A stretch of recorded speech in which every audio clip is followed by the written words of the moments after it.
The Man from Medan, written and read by Eric Allen. Part 3. "Oh, fuck me," Lucy screamed. Her heart was beating so fast and hard that it was all she could hear. It felt like it was going to punch right through her chest. Terror swept through her, washing all rationality away. She wanted to flee with as much speed as she could, but she was completely frozen, staring at the creature. "What?" Mike cried, sounding alarmed. "What is it? Are you all right? Lucy, are you all right?" Then Lucy realized that the creature wasn't moving. And then she realized that she recognized it. It was a dog, a golden retriever, dead like everything else on this ship. It had its forepaws bunched up beneath it like it was about to pounce on something, and its teeth were bared in a silent snarl. "Lucy!" Mike cried. "It's nothing," Lucy replied with a nervous laugh. "Just a dead dog. Scared the shit out of me. I mean, really, who brings a dog on a freighter out in the A-belt? Poor thing must have been bouncing off walls all day long." "Yeah," Mike said, sounding far from relieved. "Glad you got the bridge and not me. My heart's about to explode in my chest as it is." Lucy moved with caution into the bridge, examining the dead officers. They were wearing coveralls like everyone else on the ship, but theirs were white to denote rank, rather than the dull brown of the others. "Found our dead comms officer," she said, examining the dead man draped over the comms workstation. "What the hell? He looks like he's been dead just as long as everyone else. There had to have been a delay in the transmission of the distress call." "Why, though?" Mike asked. "The ship is full of all kinds of weird shit, isn't it?" "You can say that again," Lucy agreed. "And there's the flight recorder, beginning download." Lucy maneuvered herself to the gray metal box beneath one of the workstations and plugged her suit into it. After a few minutes of negotiating between the two systems, the download began. 15 minutes until completion," Lucy said. "You got anything on your end?" "Not a thing," Mike replied. "This makes no sense. The log says that the reactor was shut down step by step, by the book, but it was only 7 hours ago."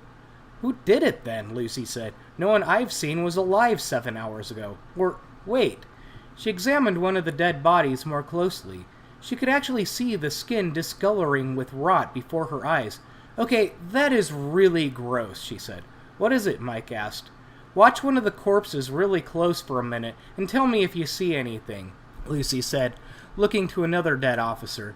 She saw the same pattern of accelerated rot in his skin as well. "Oh, sick," Mike replied. "It's like they're rotting in fast forward. I cannot imagine how bad it smells in here. All these bodies rotting like that in the heat." "My suit isn't picking up any toxins that can cause this sort of thing," Lucy said. "What is going on here?"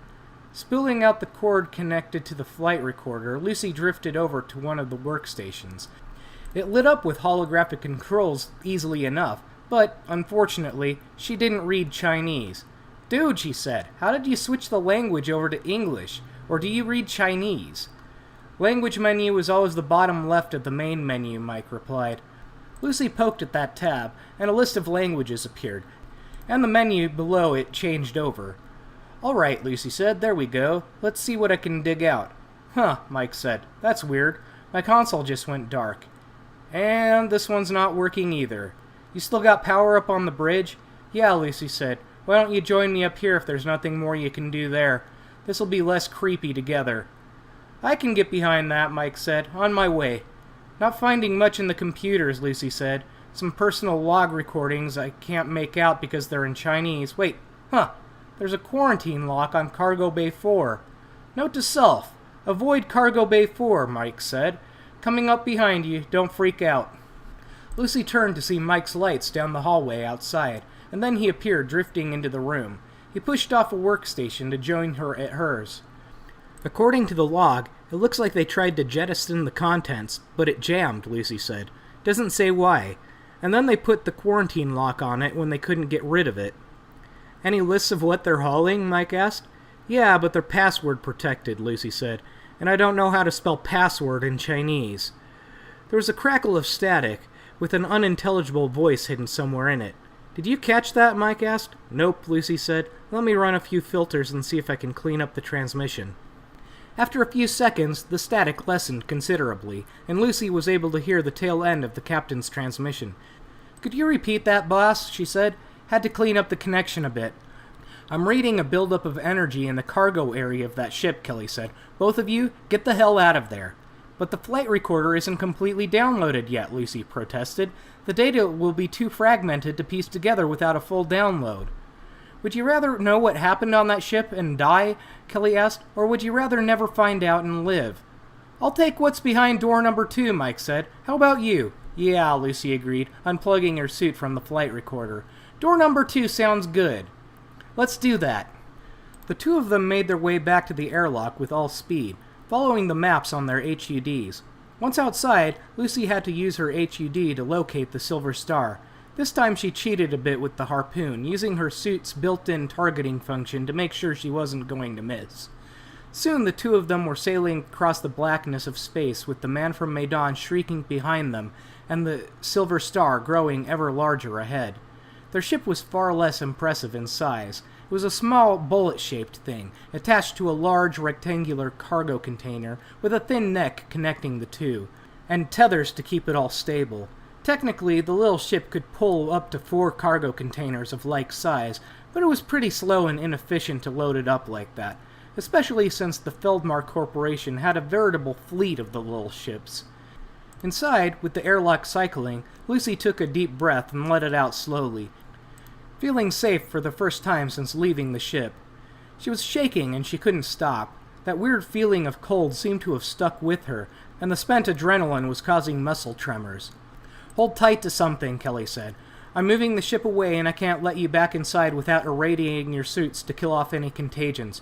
Great, Mike said, as he and Lucy grabbed onto the handles in the ceiling meant for helping with getting around in low or zero gravity. They braced their legs against the wall as the ship lurched sickeningly to one side and began accelerating. The airlock finished cycling and the lights turned red, signaling that the irradiation process had begun, and not to remove their helmets if they valued living. It lasted 30 seconds, and then the lights flickered back to normal, and the inner door opened. Removing her helmet, Lucy pushed off the wall and into the hallway leading to the bridge, tossing the harpoon back into the airlock behind her after Mike pulled himself out. She had to use the rungs in the ceiling to pull herself forward due to the acceleration, but made it to her workstation in due time, with her arms burning from the exertion. This thing accelerates like a dead horse, Mike said as he strapped himself into his seat beside Lucy's. Whoa, yeah, good thing you got us out of there, boss. Look at those energy readings. Lucy glanced over at his display and raised her eyebrows at what she saw. Holy crap, she said. What could be causing that? Put the rear cameras on the screen, Kelly ordered. Not that we can see anything at this distance, Lucy said as she tapped a few commands into her own display. It's on the screen. The man from Medan was torn apart by a huge plume of fire. It exploded from the cargo area of the ship, snapping it in two, and sending a shower of molten debris in every direction. The two uneven halves of the ship tumbled off in different directions, as the fire burnt itself out in an expanding cloud of smoke and vapor. I stand corrected, Lucy said. Shockwave incoming, Kelly said. Lucy, get yourself strapped in. This is going to hurt. Lucy realized that, in the moment, she hadn't bothered to put her seat restraints on. With trembling hands, she fumbled at them until she got them on and locked in. Seconds later, the entire ship shook with a terrible violence. Alarms blared and red lights flashed, and then it was over. We're adrift, Kelly yelled over the alarms. Engines are out. We're going into a tumble. Lucy's stomach did a few backflips as the entire ship rolled over in a way it wasn't meant to. We've lost pressure in the cargo container, she reported, as she also cut out the alarms and the flashing lights. She would not throw up. Other than that, the hull seems fine, Mike said. Engines are down, but maneuvering thrusters are good. You can even us out of this spin. Working on it, Kelly said, through gritted teeth, as she worked with the controls to even the ship out. It's not as easy as it looks, boy and girl. I'm glad I skipped lunch today, Mike groaned. Mine is considering a hasty retreat, Lucy said. I'll try to aim it at you. It's nice to know that you care, Mike said. And here we go, Kelly said as the ship evened out. Let's never do that again, Lucy moaned, feeling more than a little nauseous. Agreed, Mike said. Mike, suit back up and take a look at those engines, Kelly ordered. Lucy, do a full system scan and see what else we broke. On it, Lucy said, as Mike drifted back out of the bridge, grabbing his helmet from where it was lodged against the back wall.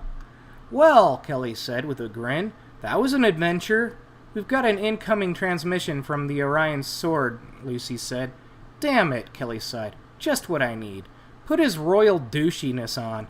Silver Star, Rory said, sounding more than a little alarmed. This is Orion's Sword. We detected an explosion. Are you all right? We're a little banged up, Kelly said, but we'll manage. What happened? Rory asked. The man from Medan blew, Kelly said. All crew dead, no idea how. And then something in the cargo area started acting up and went kaboom. Your people? Rory asked. All safe and accounted for, Kelly said. That's a relief, Rory said. What happened on that ship? Any idea? Kelly glanced to Lucy, who shrugged and shook her head. No idea, she said. My people reported all crew dead on investigation, with no visible cause. Do you require assistance? Rory asked. Hold on, let me check with my engineer, Kelly said, muting the call and bringing up Mike. What's the verdict? We're good, Mike replied. Just a hitch in the fuel lines. Happens with these old K-17 engines, sometimes when they receive an unexpected shock. It'll take me about 30 minutes to manually pump the air out of them, and we'll be good to go. Great, Kelly said. Get on it.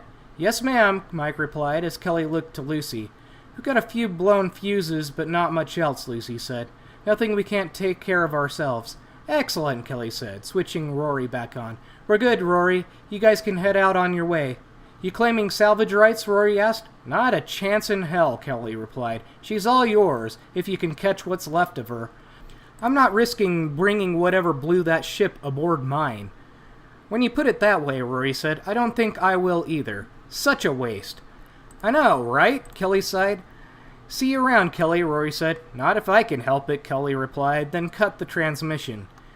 You're already suited up. See what you can do about the pressure loss in the cargo container, Kelly ordered, pushing herself out of her seat. It's not vital, but I don't want to lose anything through a hole we didn't notice. I'll start changing out of those bad fuses. On it, Lucy nodded. Over the next half hour, the three of them labored through getting the ship back up to working order. Lucy found a few small punctures in the cargo container, but nothing major. She patched them up the best she could and returned to the bridge when her air reserves started getting low. It was good enough, and probably wouldn't get much better until they got into port anyway. The three of them sat in silence on the bridge. Following Lucy's course plotting, Kelly lit the engines back up and steered them toward their destination. Lucy took the time to plug her suit into the workstation and pull up the flight recorder data she'd managed to get from the man from Medan. The data was severely fragmented due to the incomplete download. She wasn't able to piece together much of use, just a few heading changes that the ship made in the preceding days to the incident. Nothing, Lucy sighed in frustration. We've got nothing. Maybe an expert can pull something useful out of this mess, but I sure can't. Looks like we'll never know what happened on that ship. Damn it, Mike groaned. I hate mysteries with no answer. It's like sex without an orgasm. A whole lot of effort for nothing. You're a true poet, Lucy said, rolling her eyes. Welcome to how every woman you've ever been with must feel. Hey, Mike said, that hurts. I'll have you know... Enough, Kelly said. I can do without hearing about your sexual escapades. Yes, ma'am, Mike said. Shutting up, ma'am. Well, Kelly said, smiling, the two of you are real spacers now. What do you mean? Lucy asked. You're not a real spacer until you've got at least one story of weird shit going on in the A-Belt, Kelly explained. You wanted to know why I'm here? This is it. The weirdness. The strange shit that goes on out in the dark that no one can explain. The mysteries that can't be solved. There's stuff out here far beyond human understanding, and we just saw some of it. No one will ever know what happened on that ship, but we'll have stories to tell about it. 10 years from now, it'll be an urban legend that bunkmates on ships will tell each other in the dark. Did it really happen, or is it just a story someone made up? Who can say? 93 million, Mike sighed. We were almost filthy rich. We've got something better than money, Kelly said. We've got a great story to tell when we hit the bars back in port. I'm with him, Lucy said. I'd rather have the 93 million. Kids these days, Kelly sighed. Honestly, got no sense of value. Some mysteries just don't have answers, and if it seems too good to be true, it probably is. Yes, Mother, Lucy groaned, rolling her eyes. This concludes The Man from Medan. If you enjoyed it, remember to like, share, and subscribe. Thanks for listening.